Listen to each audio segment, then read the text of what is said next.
Bonsoir à tous, moi je suis Guillaume, je suis équipe de haute montagne depuis 3 ans. Je suis passé par... j'ai pas fait l'abri, mais j'aurais pu, je pense, sur une soirée un peu étrange comme celle-là. Moi je voulais d'abord te remercier parce que tu as utilisé, enfin je crois pas l'avoir entendu, j'en ai bougé quelqu'un d'autre, le mot peur. Et je pense que le mot peur, il est souvent sous-évalué dans notre métier, et parce qu'on a toujours tendance à l'imaginer dans la tête de nos clients, et qu'à Chamonix, et notamment à l'ENSA, je sais de quoi je parle, certains peut-être se souviendront de quelques moments que j'ai passés, c'est parfois un peu dur, le mot peur qui passe dans la tête du guide. Et je crois que ça, on le sous-évalue. C'est-à-dire que, oui, il y a un effet de posture. Oui, évidemment, le guide, il est là pour montrer à quel point il a bien étudié ses cours et à quel point il est allé s'entraîner 5 fois par semaine à la Stagezouche. Mais je crois qu'on en oublie que, comme tu l'as dit, il est humain, il a de la famille qui l'attend, et puis parfois, naturellement, il est pessimiste, tout simplement, parce que c'est sa nature. Et ça n'empêche pas, pour autant, de devenir guide qui, je l'espère, n'est pas trop incompétent.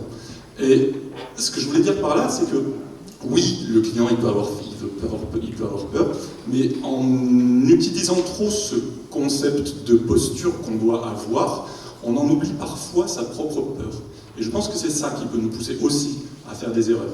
Et quand tu disais, Nathalie, confiance, se fier avec, c'est bien là, c'est pour ça que j'ai beaucoup aimé cette introduction, c'est bien là la clé, à mon avis, de ce truc-là, c'est-à-dire c'est comprendre la peur du client, et faire comprendre, pourquoi pas au client, sa propre peur à soi, alors qu'on est censé être dans un effet de posture et d'exemplarité.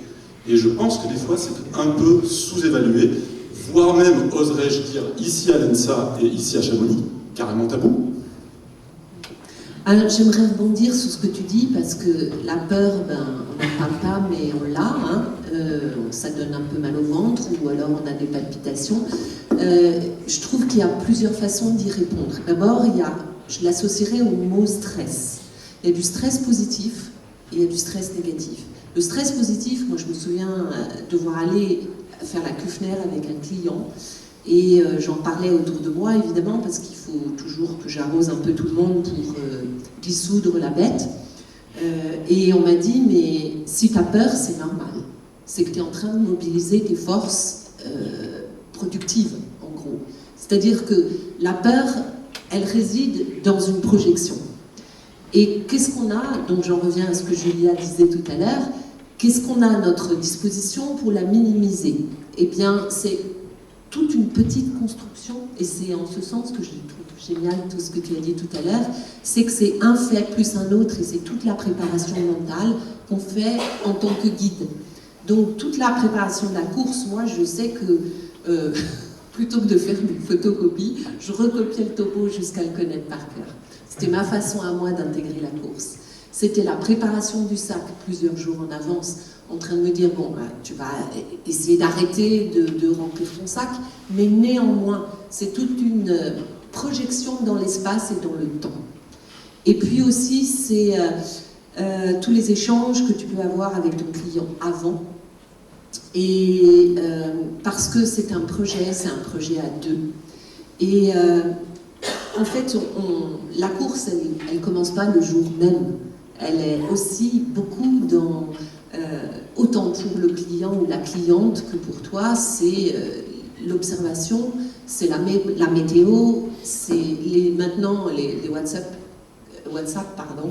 qu'on s'envoie. C'est tout cet échange qui fait que la course, elle devient vraiment commune. Et puis elle n'empêche pas, moi ça m'est arrivé de dire, vous voulez tel projet, mais moi j'aimerais bien un préalable, parce que j'aimerais vous connaître avant. Et on ne se lance pas dans une grande aventure, quelquefois comme ça, avec les gens qui arrivent et on est tous au pied du mur. Et ça, c'était une relation de confiance, tu le disais tout à l'heure, qui se construit dans le temps. Et il y a un ajustement des caractères.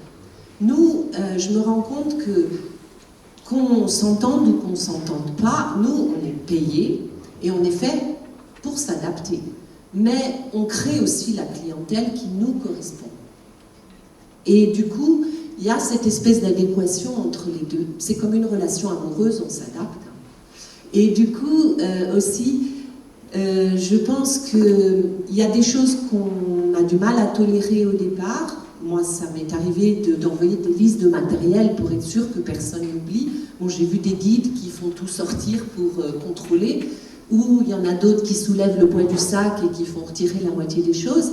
Moi, quand il y a 2 bouteilles de vin, j'avoue que s'il peut porter, tant mieux, on l'emmène. C'est arrivé, c'est un cas vécu. Mais c'est aussi pour dire... voilà, du coup, j'ai perdu mon idée à cause du vin. Bref, peu importe. C'est aussi pour dire, voilà, on est complémentaires. Et quand il y a quelqu'un qui dit, voilà, moi, je ne serais pas partie avec un guide, ça m'est arrivé. J'avais envie de dire, mais qu'est-ce que tu fais là? Ben non, on ne dit pas ça. Donc, la première course sert de préparation pour tester un petit peu comment sont les gens et comment les prendre aussi. Parce que, étant donné que le client, il n'est pas totalement roi, mais quand même, il faut tenir compte de lui. Et il n'y a pas que la course, il y a aussi, on part ensemble. On est liés pour le meilleur et pour le pire.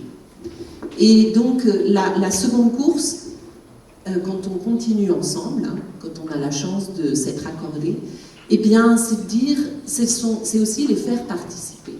Donc, la peur, elle se dissout dans le fait de partager. Parce que les clients, ils ont des compétences.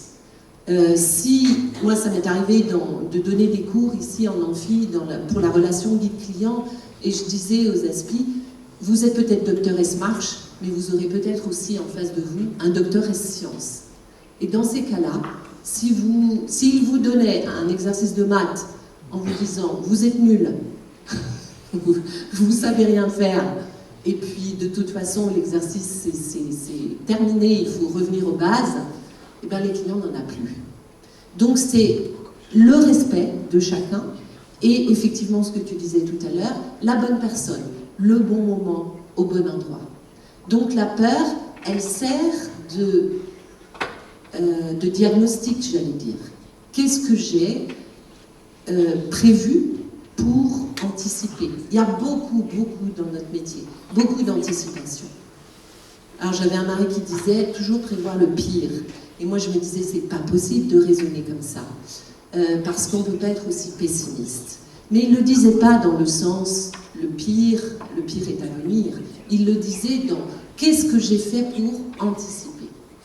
Voilà, ça c'est vraiment un conseil que j'ai envie de transmettre parce que c'est la clé pour tout. De micro. Ouais, puis je voulais revenir sur l'histoire posture parce que pour être bien compris par rapport à ça. Pour moi, la posture de force tranquille, c'est pas ce qu'on cherche à dégager. Enfin, je veux dire, il faut pas être celui qui sourit en jouant au violon quand le navire coule, quoi. C'est bien avoir une vraie marge pour, à un moment donné, gérer quelque chose qu'on n'a pas prévu, qui est compliqué. Parce que ben voilà, les situations que tu as citées, elles sont super intéressantes. C'est qu'à un moment donné, les personnes ils peuvent totalement perdre confiance, quoi. Voilà, perdre pied. Et à ce moment-là, nous-mêmes, avec tout ce qu'on a dans le sac, la journée qu'on a passée, etc., il faut être capable de gérer ça. Et un des pièges, moi en tout cas, dans lequel je suis tombé quand j'ai commencé à bosser comme guide, c'est de me dire, parce que j'ai fait ça, c'était une journée réussie. Ça s'est bien passé parce que... alors je vais prendre un exemple, hein, on peut partir avec des clients au Glacieron, c'est tout en poudre, ça se passe bien, les clients skient bien. Pour autant, on est peut-être passé à côté de la correctionnelle parce qu'un jour ce sera peut-être pas aussi bon, parce qu'un client, on n'a peut-être pas observé suffisamment les choses et puis il va se passer, voilà, il va se passer un truc, donc il faut être, mais pour emmener des clients au Glacieron, il faut être un très bon skieur pentraide pour moi, voilà. En tant que guide, j'entends. Quand on part avec des copains, c'est autre chose. Mais voilà, quand je parle de posture, c'est vraiment avoir cette capacité à... Je suis cool dans des situations compliquées. Et c'est pas je suis cool, je fais semblant d'être cool, ça va bien se passer, mais en fait, moi je panique complet, quoi. C'est vraiment avoir cette capacité à prendre du recul. Et je crois que ça regroupe tout ce que tu as dit, l'anticipation, le projet commun, l'observation des autres, enfin, c'est des choses dont on a déjà parlé. Je pense qu'en tant que guide, il faut aussi essayer parfois de se positionner, donc c'est comme posture en fait ce que tu dis. Et il y a des domaines où on est peut-être moins à l'aise et il faut oser dire et dire à ses clients aussi. Donc moi j'ai eu, par exemple, moi je suis dans les exemples, mais j'ai une très bonne cliente qui était avant avec Rémi Lecluse et qui maintenant fait des choses avec moi et je lui ai dit en fait c'est pas possible, on joue pas sur les mêmes terrains. Donc il faut que tu trouves un guide qui soit adapté, qui ait envie de faire de la pentraide. Moi je ne peux pas t'amener en pentraide parce que j'en fais pas assez. Je suis pas à l'aise dans ce terrain-là. Donc il faut oser trouver notre... Souvent se l'avouer à soi-même, quoi. C'est ça aussi qui est difficile. C'est faire le deuil de certaines choses, on se dit putain j'aurais bien fait ça, mais voilà. Après, n'hésitez pas à réagir, hein, je sais pas. Je suis sûr qu'il y en a plein qui ont plein de trucs à dire.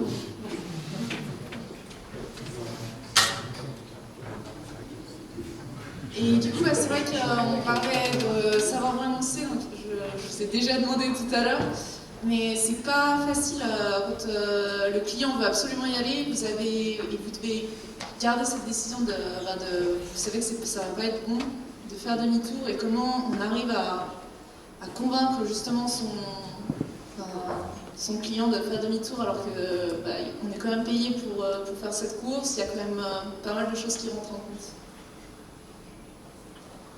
Quelqu'un veut...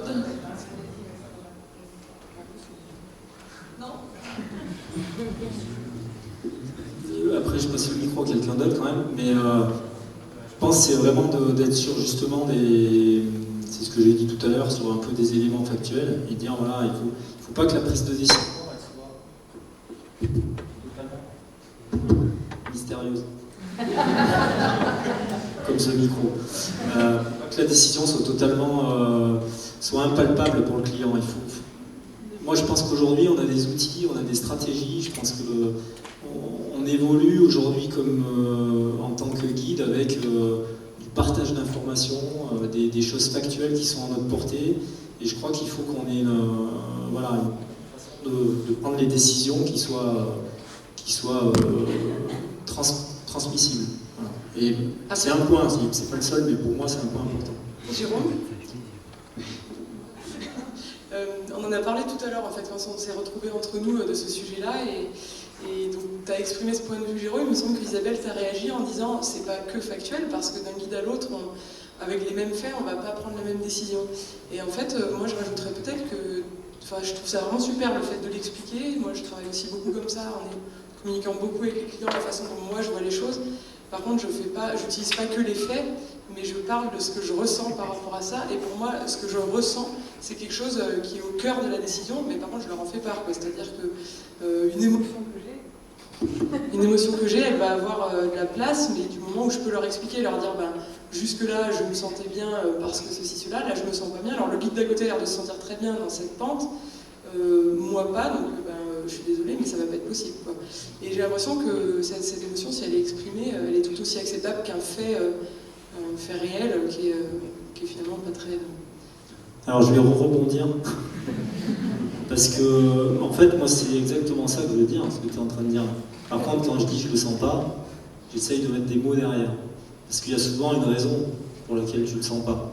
Et j'ai pris l'exemple de la cascade tout à l'heure, il y a une époque où on disait je le sens pas, ça sent pas bon, etc. Moi j'ai essayé de mettre des mots, d'essayer d'analyser pourquoi je le sentais pas.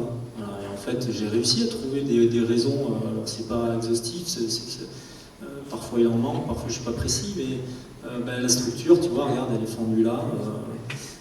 Aujourd'hui il y a un coup de froid, bon, je suis pas sûr que ce soit le bon projet par rapport à ça, on prend un gros risque d'aller faire cette cascade.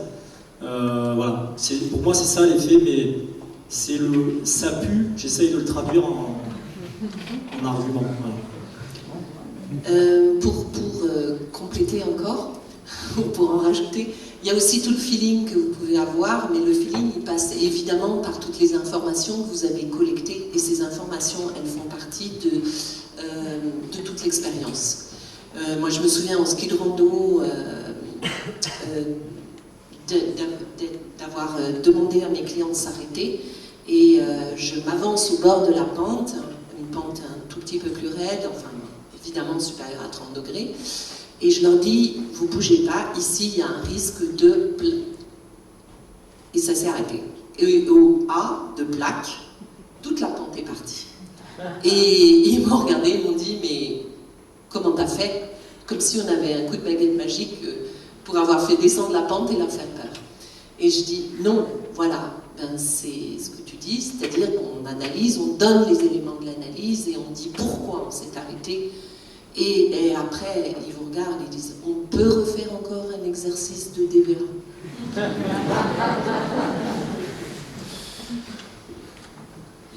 Je pense aussi qu'il faut se rappeler des conséquences aussi. Je donne mon exemple, c'est j'ai fait demi-tour pour aller faire la Vallée Blanche, donc juste sur l'arête. Les clients voulaient absolument y aller. Je me suis dit, on va au moins aller voir. Ils voulaient aller jusque-là. Et là, je me suis dit, ils vont comprendre. Ils vont en 80 km/h, on ne voit rien. Et en fait, les clients ont vu que des gens y allaient et ils ont dit, mais nous, on veut y aller. Et moi, je me suis dit, mais comment est-ce que j'essaie de leur expliquer comment est-ce qu'on peut justifier si on a un accident maintenant qu'on est quand même parti en fait. Moi je me pose souvent la question de la conséquence de notre action en fait. Donc voilà, je pense que les gens ils peuvent le faire, c'est possible, il y en a d'autres qui le font, mais si on se blesse ou on tombe dans une crevasse, et aussi c'est quoi le plaisir d'aller faire une vallée blanche complètement blanche. Donc,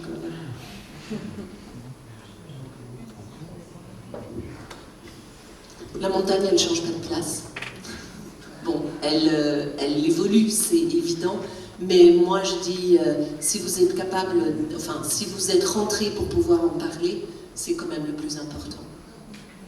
Voilà, vous pouvez toujours revenir. Et puis la vie s'arrête pas là.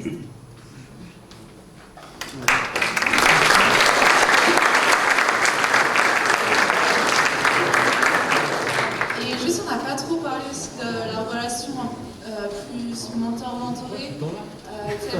On est guide de montagne, on emmène des gens en montagne, mais est-ce que ça se limite vraiment? Enfin, la confiance, ça passe aussi peut-être par le fait que le client apprenne par lui-même. Et comment vous arrivez à justement à construire cette relation?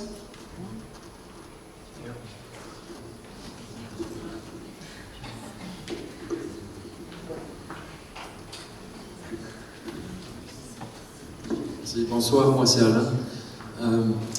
Il y a un aspect, mais ça touche ce que tu as dit. Je le voyais, on voit la confiance qu'on veut pour soi-même, pour être à la hauteur de la tâche. Et il en faut, on le sait bien.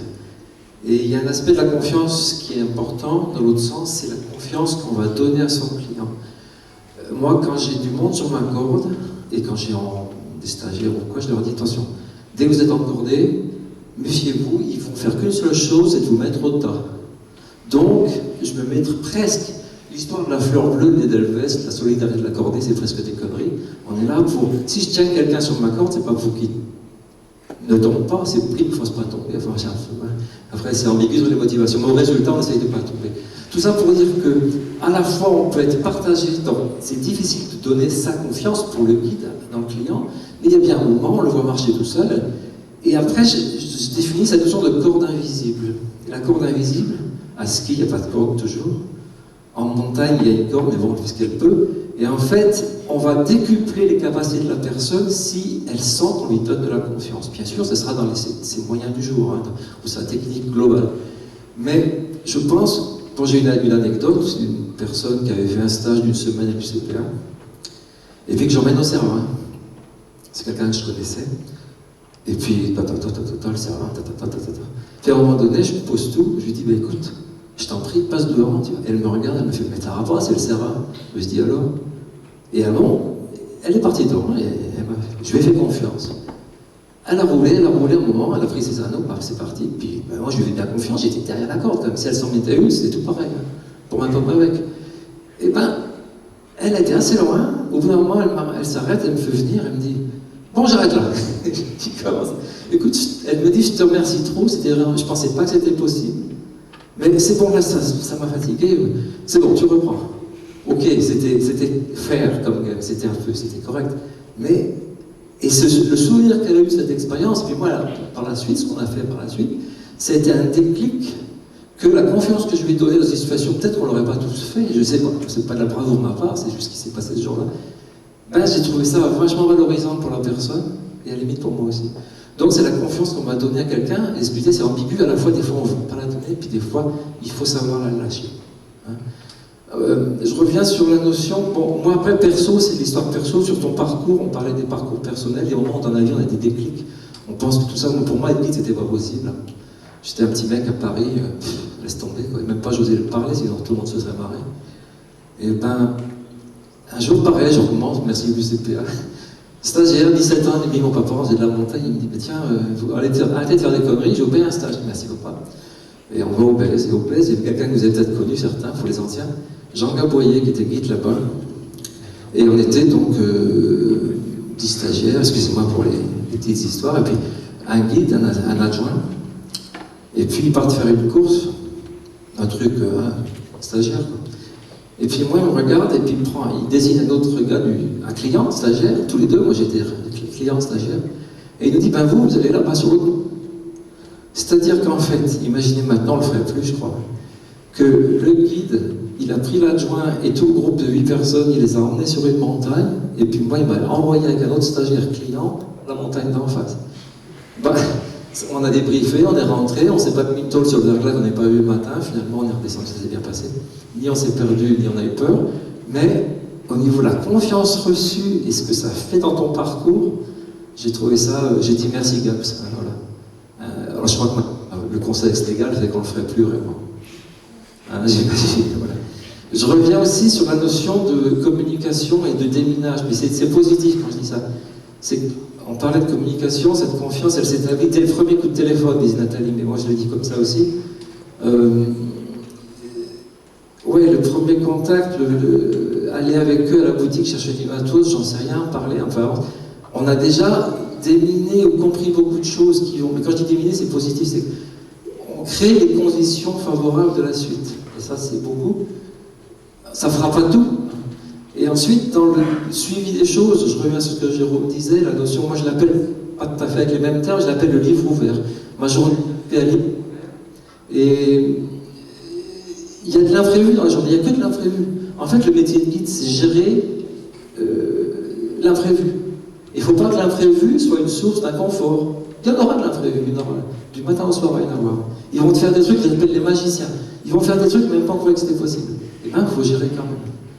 Donc nos magiciens, on les emmène, et la journée à livre ouvert, elle permet d'expliquer, de justifier ce qu'on voit, ce qu'on voit pas, que ça soit observable ou ressenti, finalement c'est le même sac tout ça. Et dans la construction de la confiance, le livre ouvert, moi c'est un outil qui me rend service. Voilà. Donc je vous épargne de quelques réflexions, surtout sur la confiance qu'on donne aux autres, et que ça multiplie leur capacité sur le moment, ça va multiplier ce qu'ils vont faire, et ça va multiplier leur bonheur par la suite, enfin ce qu'ils ont réalisé, et ça va faire des événements uniques, et votre métier de guide, il est là aussi, c'est plus de l'humain que du technique, voilà, on peut le voir comme ça.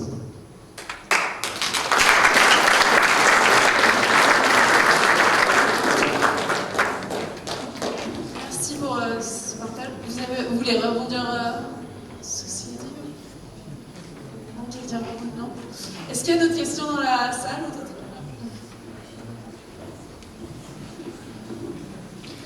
Bonsoir.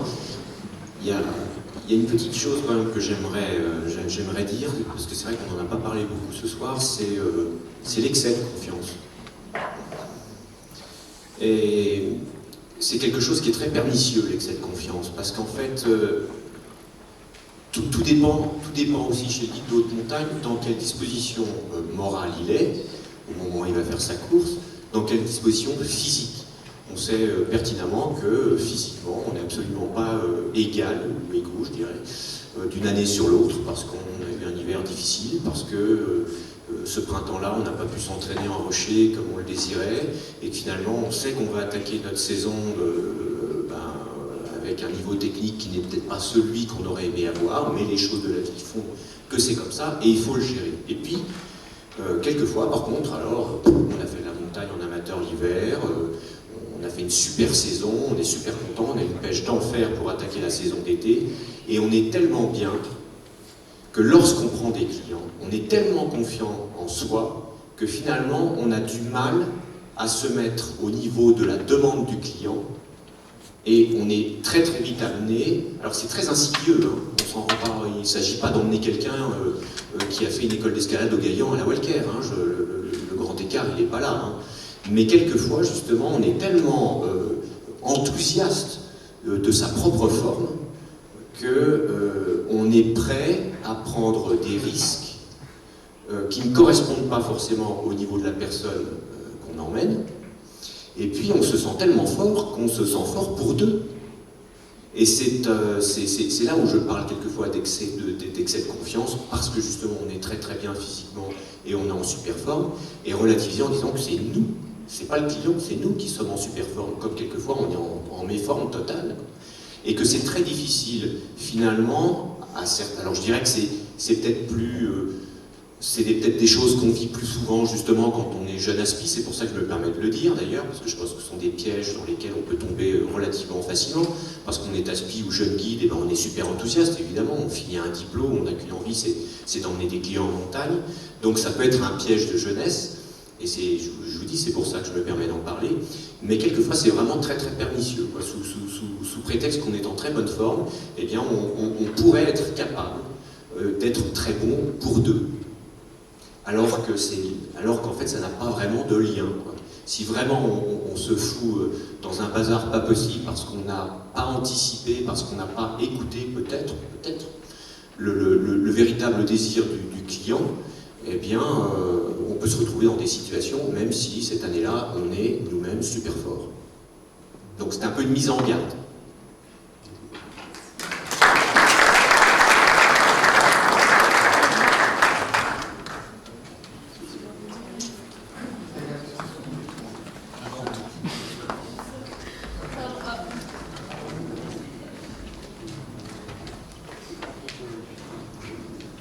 Bonsoir, alors moi je ne suis pas guide, mais je vis au quotidien avec un guide et je retrouve bien tout ce qui a pu être dit ce soir. Moi j'ai simplement une question par rapport à la démarche que font vos clients envers les femmes.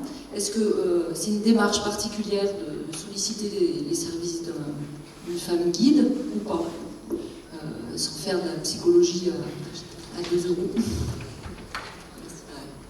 Alors on en a parlé en aparté, juste avant, et on s'est dit déjà pas mal de choses, mais on va quand même vous donner les dessous du débat. On avait des avis assez controversés, et notamment avec Jérôme, parce qu'on lui disait, mais d'accord, tu parles d'une femme... de ta cliente, mais est-ce que tu t'es mis dans la peau d'un client qui est une femme guide?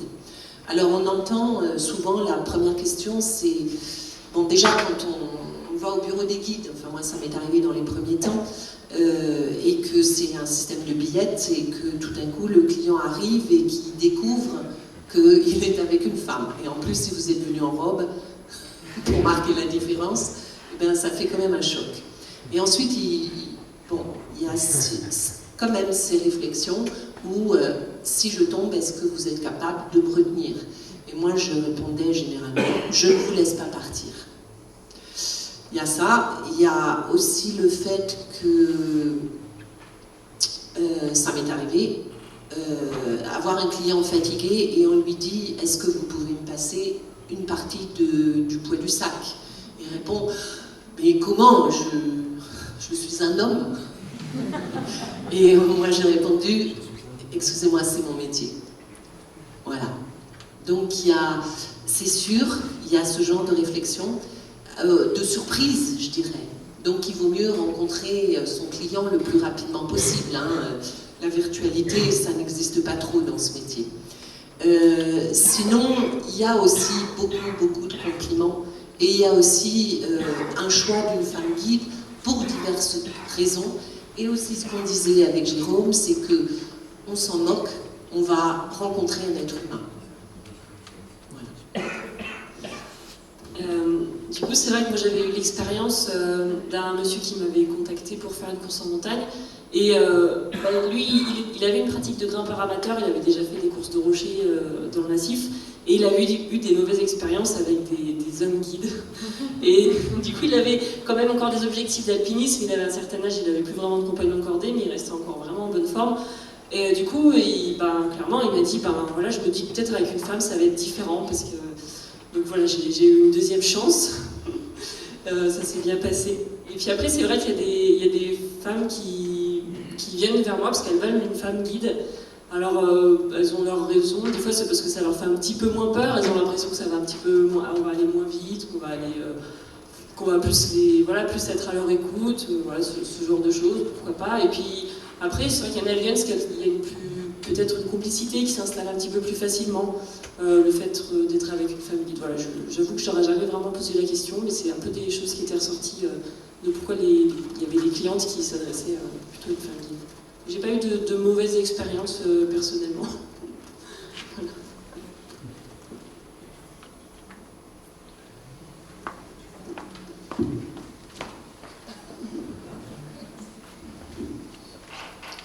Bonjour, je suis guide britannique.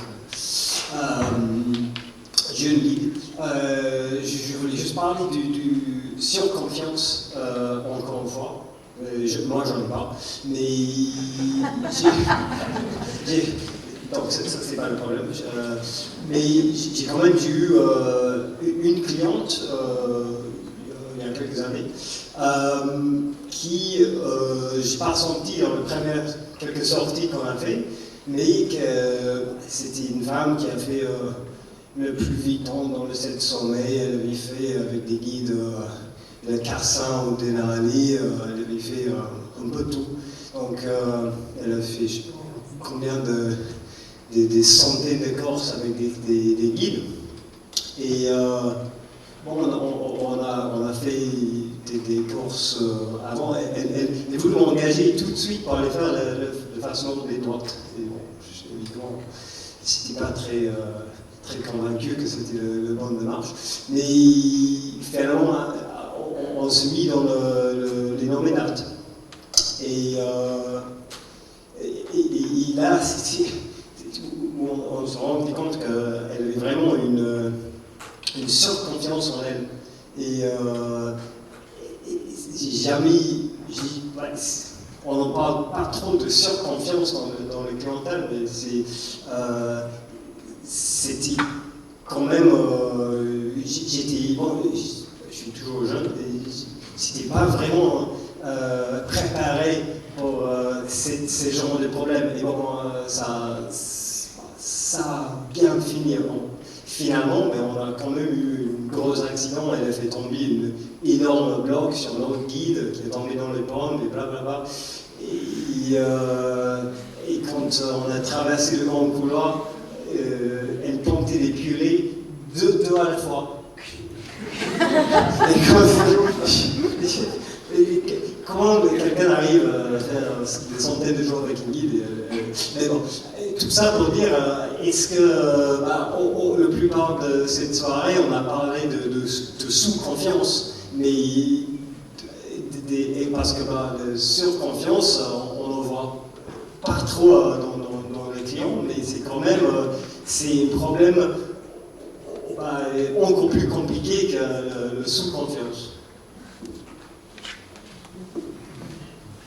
Je pense qu'on était resté sur le thème du manque de confiance parce que moi j'ai jamais connu un excès de confiance personnellement. Moi. Je suis plutôt du genre à me remettre en question 10 fois avant d'y aller. Et puis essayer de rationaliser, de me dire non mais ça tu peux le faire, tu as déjà fait ça, un peu comme le disait Julia tout à l'heure. Donc c'est vrai qu'on n'était pas parti là-dessus. Mais les excès de confiance chez les clients, ouais ça existe. Je pense que ça existe d'autant plus par rapport à ce qu'on disait tout à l'heure. Quand Isabelle avait une anecdote où elle avait un monsieur qui voulait faire la cascade et il a vu que c'était Isabelle, il a dit non mais je vais faire place moi. Non, vous inquiétez pas, on va faire la cascade. Elle l'a mis dans un truc qui lui a montré ce que c'était la cascade de glace. Après il était calmé et ça s'est bien passé parce que c'était ça de l'histoire. Et c'est vrai que personnellement j'ai pas eu de souci d'excès de confiance parce que c'est tellement un milieu qu'il y a telle différence de niveau en général, c'est pour ça que les gens. Je sais pas si je te prendrais quoi, parce qu'il t'arrive que des trucs. Du coup,